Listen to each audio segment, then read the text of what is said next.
We went to File, New yesterday, and then under HTML, we chose a different type of page setting, and we chose 2 columns, and then a header and a footer section.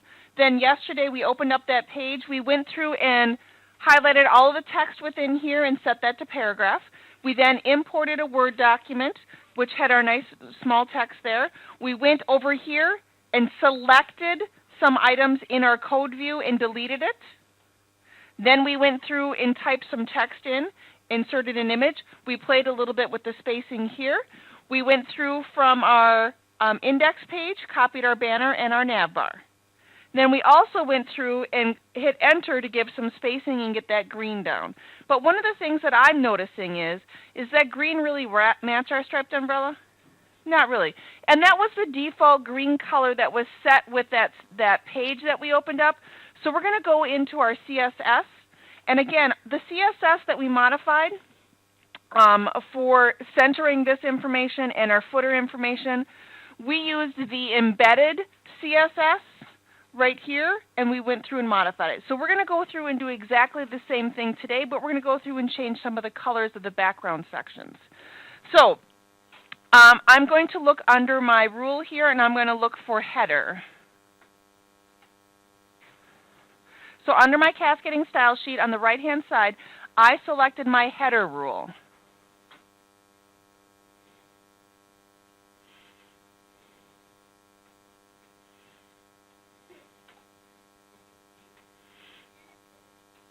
Now, what I just did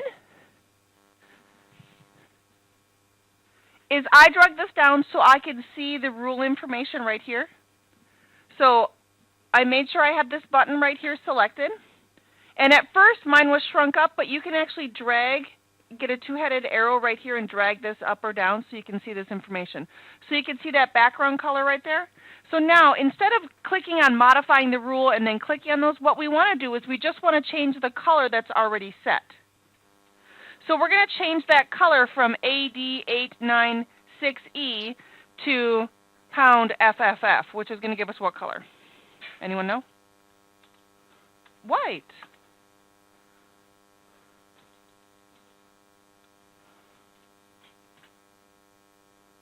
Okay. So again, could I have clicked on the pencil? Yes, but once I click on the pencil, you have to click on the other one. And the property was already set for the background color, and I just wanted to change it from one to the other. So the background is now set to white. The next thing we're going to do is we are going to click on the pencil right now, and then we're going to go ahead and go to your block. And then we're going to go ahead and do our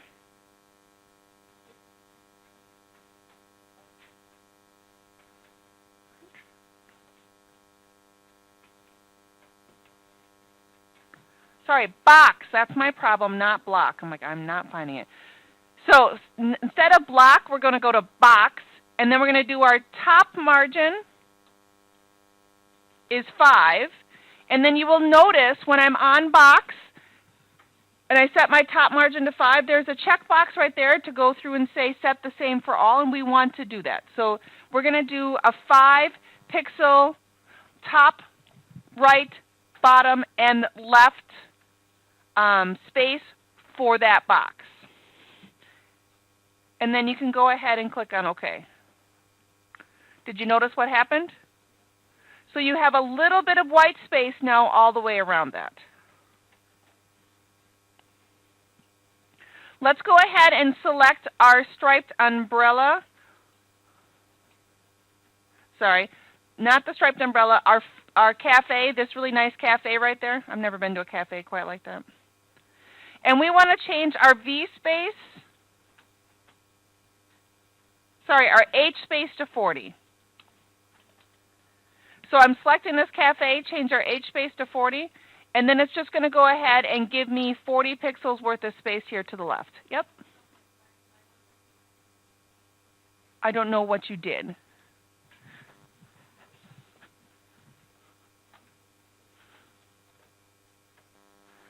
I go through and I selected my footer, CSS, and I'm going to change my background to FFF.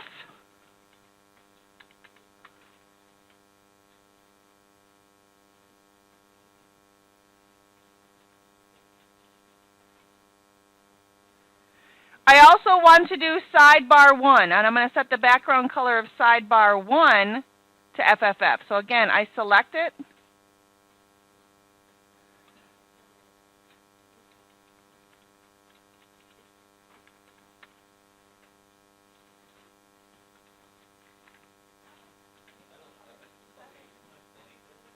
Hey, it's way too much white, but is it going to match the rest of your pages now? Yes, so because now when I go to home, it looks similar. Does that make sense? But you will notice now, look at this. This sidebar information, because of how that page is set up, is a lot different. Look at this content right here. What happens when it goes beyond my top image? It keeps going across. If I go through and don't make it full screen, it word wraps. But in Sand Crab Cafe, what happens, it adjusts based on the size. And it gives you this extra space. And it kind of keeps everything right below your top banner. So make sure that yours looks similar. F12 that.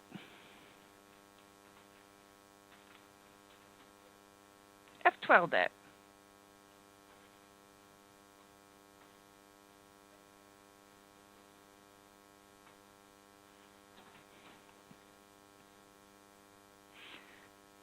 Everything look okay when you F12 it? Okay, so the next thing we're going to do is we're going to edit our container rule. So on our cascading style sheet, our embedded rule, we're going to go ahead and select container.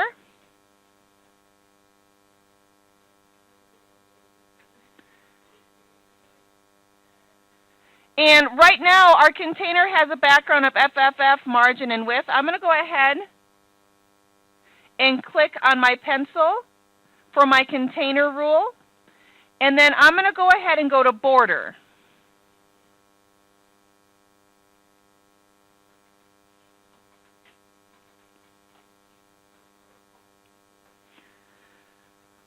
When you are on your container rule, you're editing your border category, we're going to go ahead and set our top style list to solid.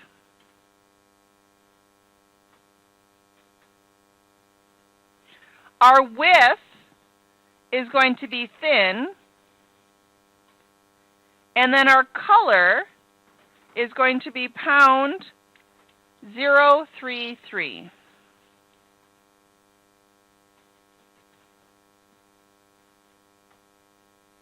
Now, you really couldn't see much right now, but hang on.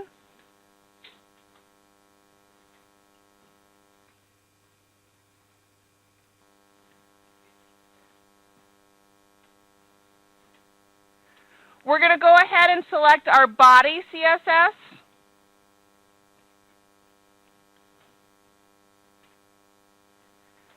And then we're going to change our background color for our body. And I don't have to click on the pencil because it's already defined on the bottom. And we're going to change our background color of our body to FFF.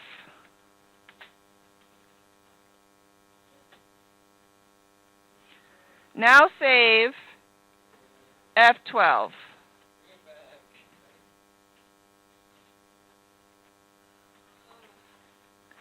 Okay, now when you notice when you go between Sand Crab Cafe and home,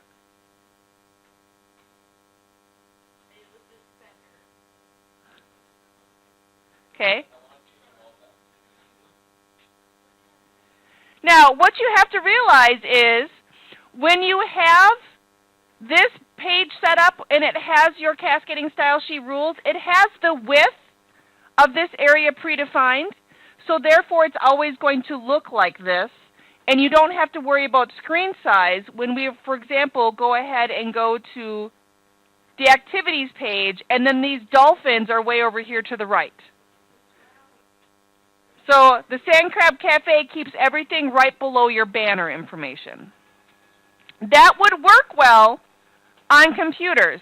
But what's going to happen if you put it on a mobile device? It won't be smaller.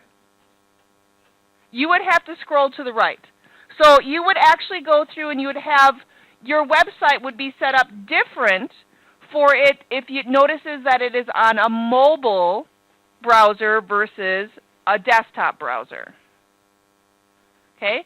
So everyone should have a white background. Michaela, your background is still black.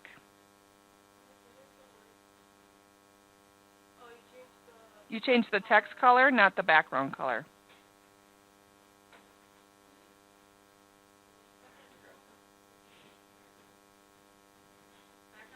Using predefined CSS, now we're going to go through and do some tables. You ready for some tables?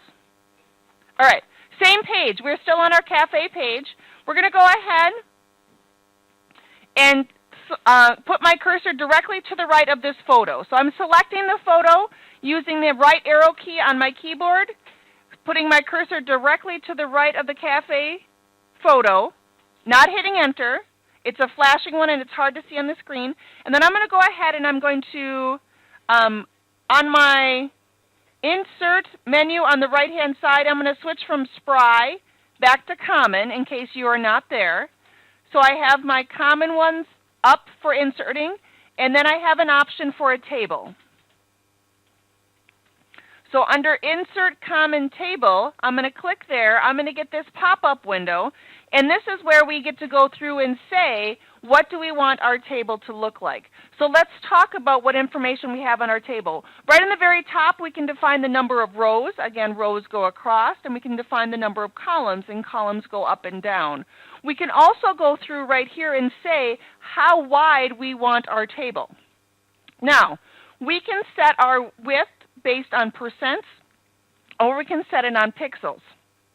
Now, if we set it on percent, it would always be the percent of the screen size it's being displayed on. If you set it to a certain number of pixels, it'll always be that width, and people may need to scroll left or right to see it. So just to make sure that you understand the difference between those. So we are going to have 5 rows, and we're going to have 3 columns. We want our table to be 600 pixels. Now our border thickness is we're going to actually have our border thickness set to 0. So I don't actually want to go through and see my border. We have an option here for cell padding and cell spacing. And when you look at these little images, the items in blue is going to show you that's the space that it does. So we're not going to do anything for cell padding or cell spacing right now. The other thing we're going to go through is we're going to have an option for Dreamweaver to automatically set a certain area as my table headers or THs when we did it with hand coding. And we want our headers to be on the top. We can also go through in Dreamweaver and type in a summary of what the table is going to be like, which is very good for the ADA compliance. So we're going to go ahead and type in the summary. This table contains the cafe hours for each dining room. This table contains the cafe hours for each dining room.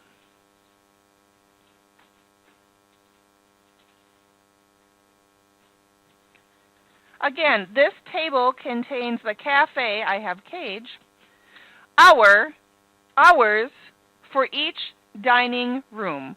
Once you have 5 rows, 3 columns, a 600 pixel width table, 0 border thickness, top header, and your summary of this table contains cafe hours for each dining room, you can click on OK. And then what you will get directly below your photo is going to be a 3-column, 5-row table. It's not centered, but that's okay. Breathe. Alex is having a hard time that it's not centered.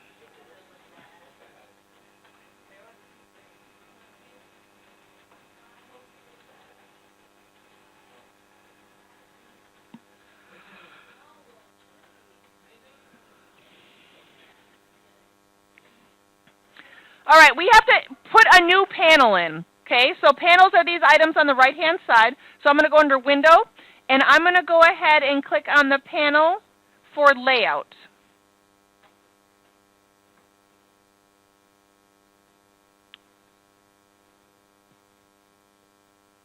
I can't find it. Workspace layout?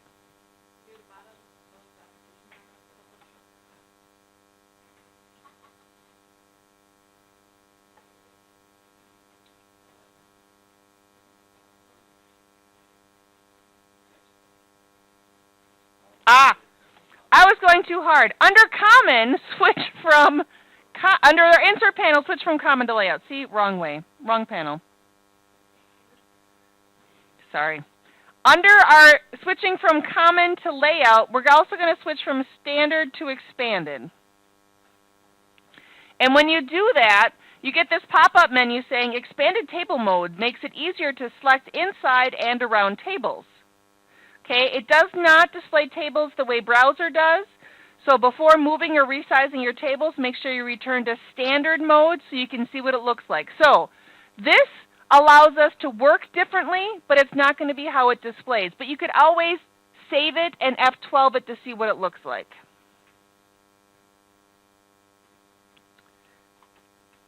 Now, I want you to remember right here on Dreamweaver, this small little gray area, wherever your cursor is, it always shows you those are the HTML codes that are associated with it. You can see right now the code that I am working on is table. Do you see that? Okay.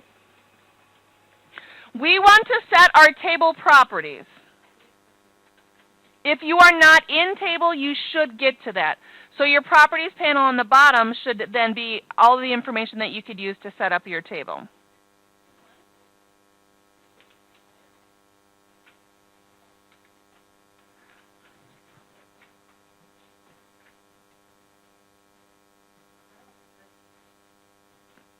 Yours are taller, so I don't know if your cell height is a little bit different. They also centered their table, which they were not supposed to. Okay, so what we're going to do is we have 5 rows, 3 columns. You'll notice in my table tag, if I wanted to change the number of columns, I could change that right here in my properties panel. I'm not going to, but I can. What I want to do is I want to change the alignment of my table from default to left.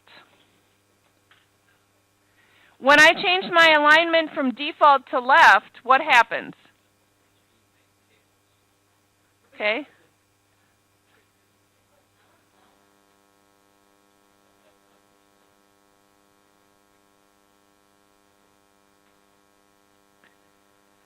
That is going to go through and give me my content, and it's going to be left aligned. So again, I'm changing it from default to left. We're going to go ahead and click within this first cell.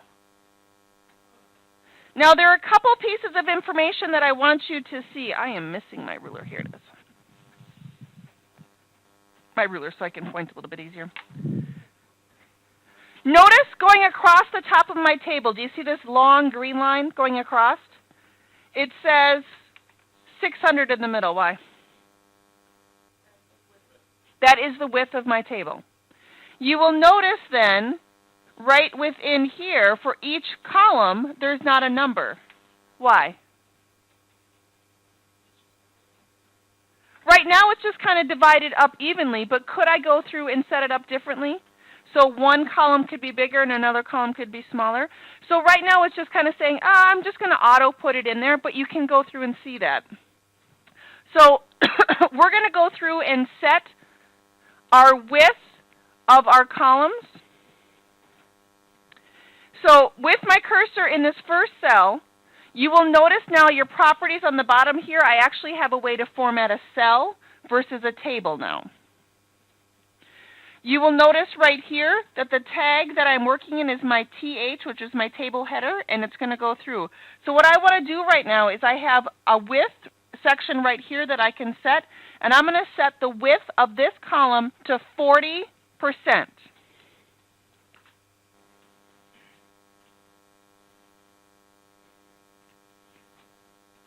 Oh, wait, 30. Sorry. The first two are going to be 30.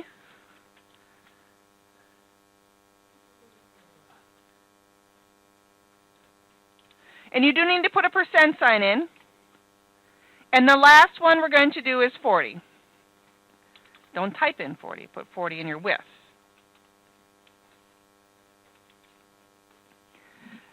Now you will notice once I set that within the cell, that changed from blank to a percent, but it also then showed me the actual width in pixels as well.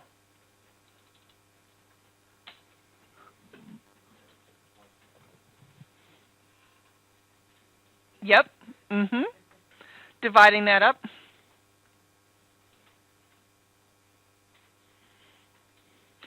Now, you will find if I take my cursor and mouse over my table, I am going to get different icons.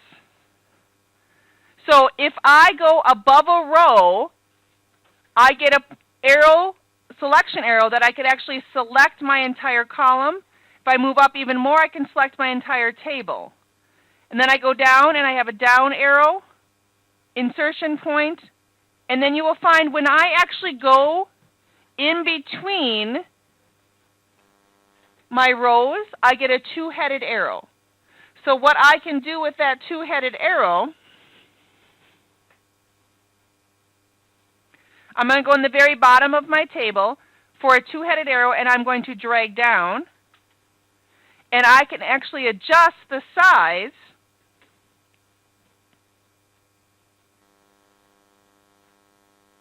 of that row.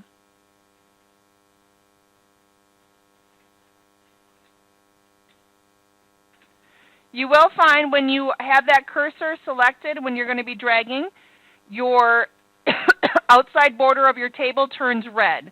You will also notice you can actually do it for column width too, for dragging. So if you didn't like it, you could drag it, and it will automatically adjust your percents. Let's see if I can get it back to 30.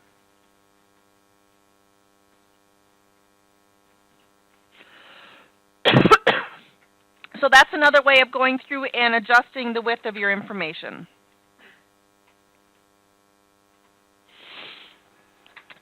What we're going to do next is we're actually going to go through and split our cells. So I made this bottom row a little bit bigger, okay? I want to make sure that I am within this first cell in the last row. And what I want to do is I actually want to take this and I want to make two columns within there. So to do that, I'm actually having my cursor there, and then I need to click on this little button right here. And when you mouse over that button, what does it tell you it's called? Split cells. So what I'm going to do is I'm actually going to take this one cell, and I'm going to go ahead and I'm going to split it. And when I click on split it, I have an option of what I want to do. I can either go through and split it into rows or columns. So if I split rows, that's going to give me two cells top to bottom. If I split columns, what it would do, it would give me two cells left to right. And we actually want to go through and split it so we have two rows. And click on OK.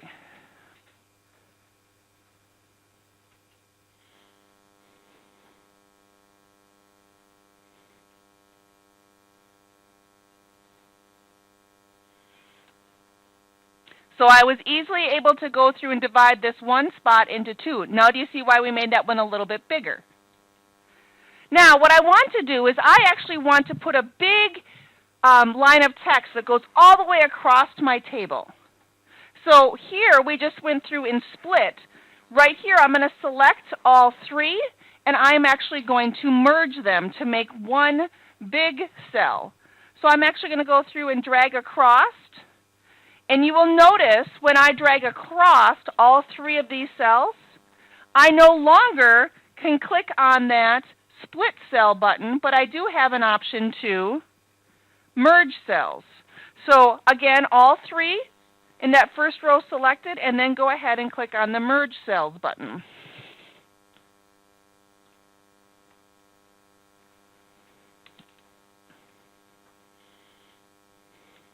I'm going to give it a save because it's been a little bit since I've saved. Okay, I want you to look here at my code. You can look at yours too, but basically what we're taking a look at is we have right here across the top, this says TH call span 3. So right there, it's telling me in my table header, you're going to span 3 columns. That's what that would stand for, call span. And then when I go down on the bottom,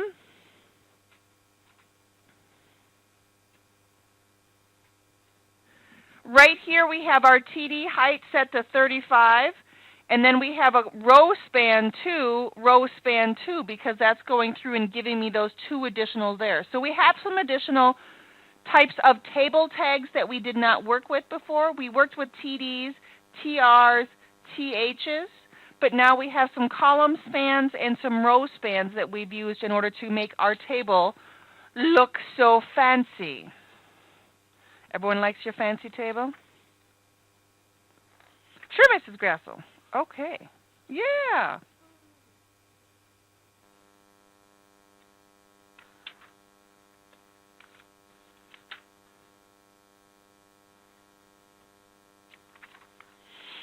We're going to go through and put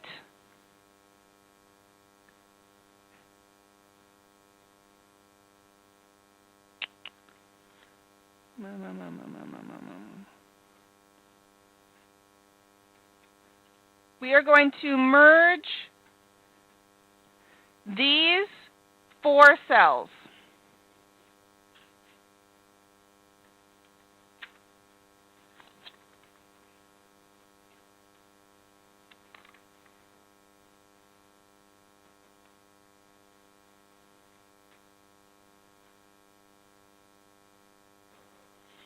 Okay.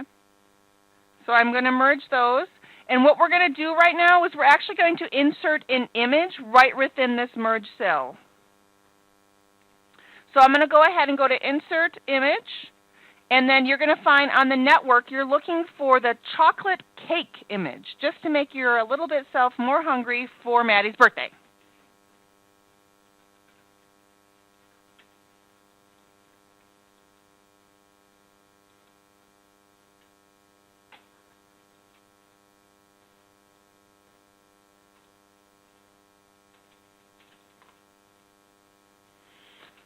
Your alt tag for this is going to be called Chocolate Grand Marinara Cake.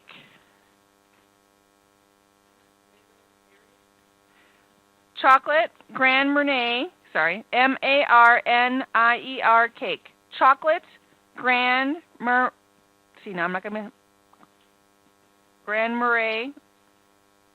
No, see, I can't pronounce it now. Cake. M-A-R-N-I-E-R. Chocolate Grand Marais. See, if I say it fast, I can do it. Cake. M-A-R-N-I-E-R.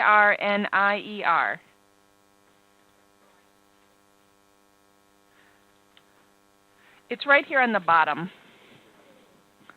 So I know it's small.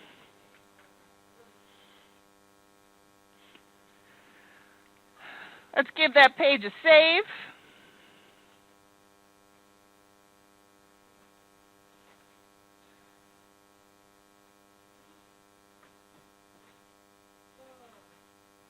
Now, you will find in expanded view, mine was going through and showing up a little funny.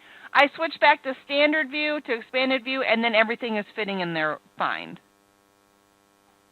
Just don't freak out if you're like, it's looking weird. If you really, on the insert panel, click between standard and expanded, it will look similar.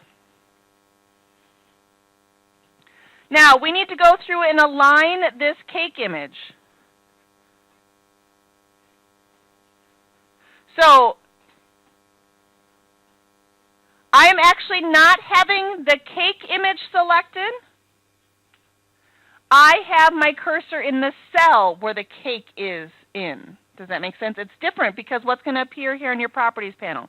So my cursor is flashing to the right of the cake image, and I want to go through and change my cell horizontal alignment from default to, Alex wants to do it, center.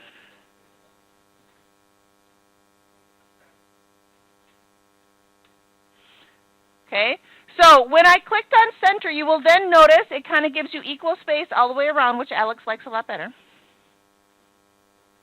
No. Okay, So go ahead and give that a save.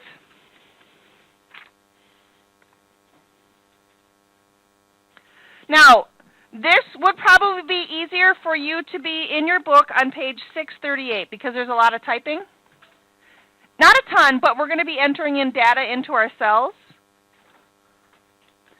On the very top, we're going to put in the title of our table, which is Sand Crab Cafe Hours.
Good. Thank you. I appreciate that, Keely.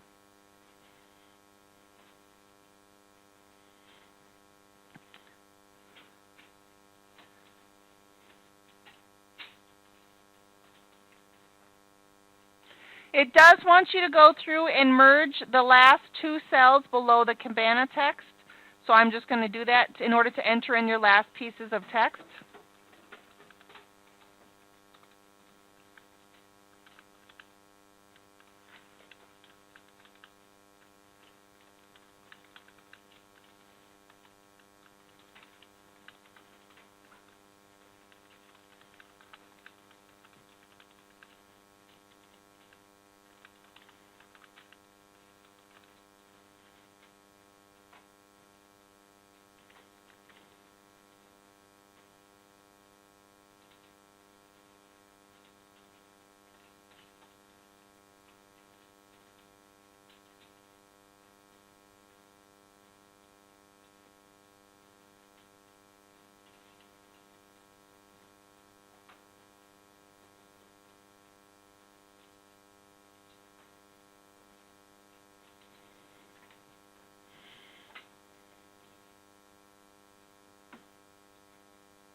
Mm-hmm.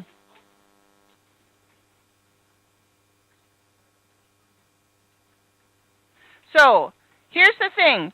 I'm going to want this new CSS rule on our external style sheet, not on our embedded one.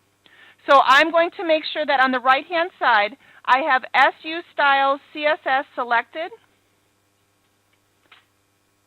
And then I'm going to go ahead and click on the plus new CSS rule, which is that piece of paper with the plus. And again, I got to make sure that I have the SU Style CSS selected, and then click on the plus.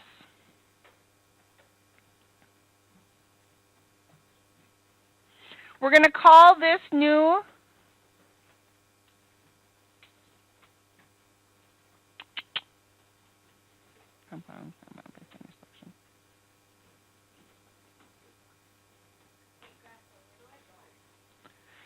Your cursor is in where it says Chocolate Cake Grand Marais. On your style sheet over here on the right-hand side, you have SU Style CSS selected. Then you click on the little piece of paper that says New CSS Rule. Now, I am trying to decide what type of selector type. Compound tag.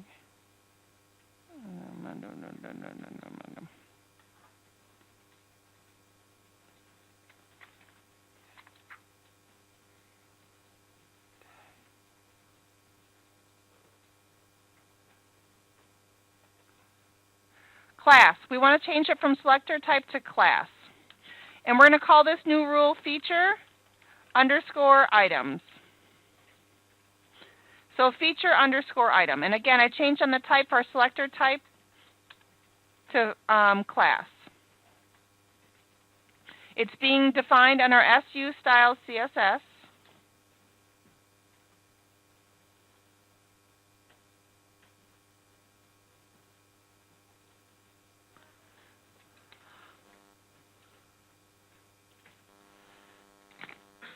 Once you do that, you can click on OK. Then we're going to go through and define our rule. So for our feature item, we're going to go ahead in our type category. We're going to set our font size to 14. We're going to set our font weight to bold.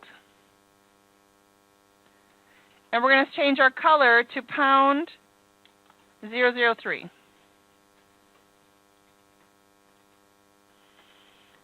I'm going to go ahead and click on OK. I just created the rule. My new rule can be seen over here under my cascading style sheet where it says featured item. Now I want to apply that.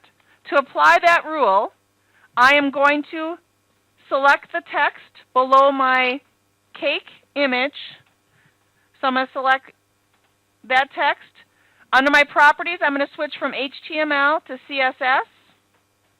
And then I'm going to apply that rule, which wasn't there. I'm going to try it again.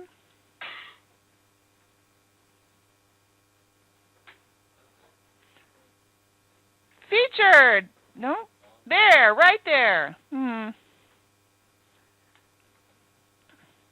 So that is changing my font, my size, my color, and my weight all as once. You can go ahead and save that.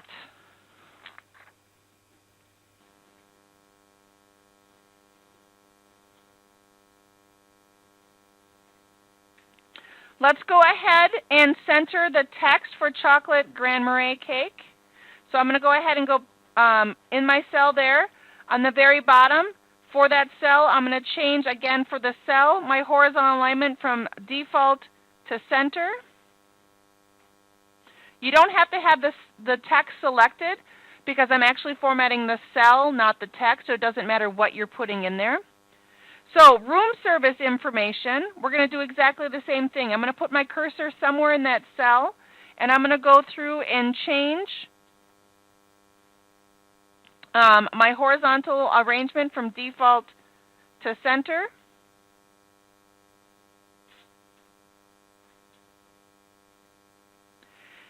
I am also going to go through and change my vertical alignment. Vertical alignment is where it appears in the cell top to bottom.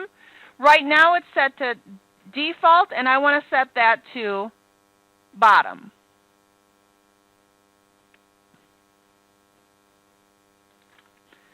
Give that page a save.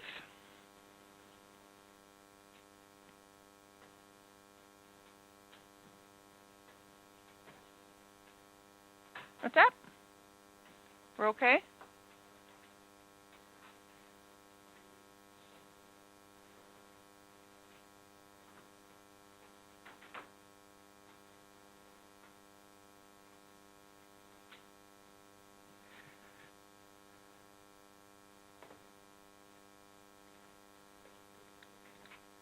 So, put your cursor after the word cake, right below your image, and I want you to use the tab key. So put your cursor after the word cake and hit the tab key on your keyboard. What happened?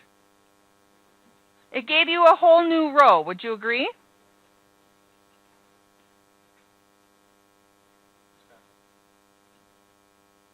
Okay, thank you for the heads up.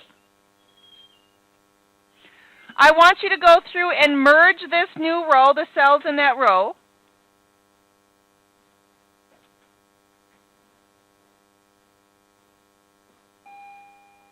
We'll save that. We'll do her tomorrow. You almost caught up?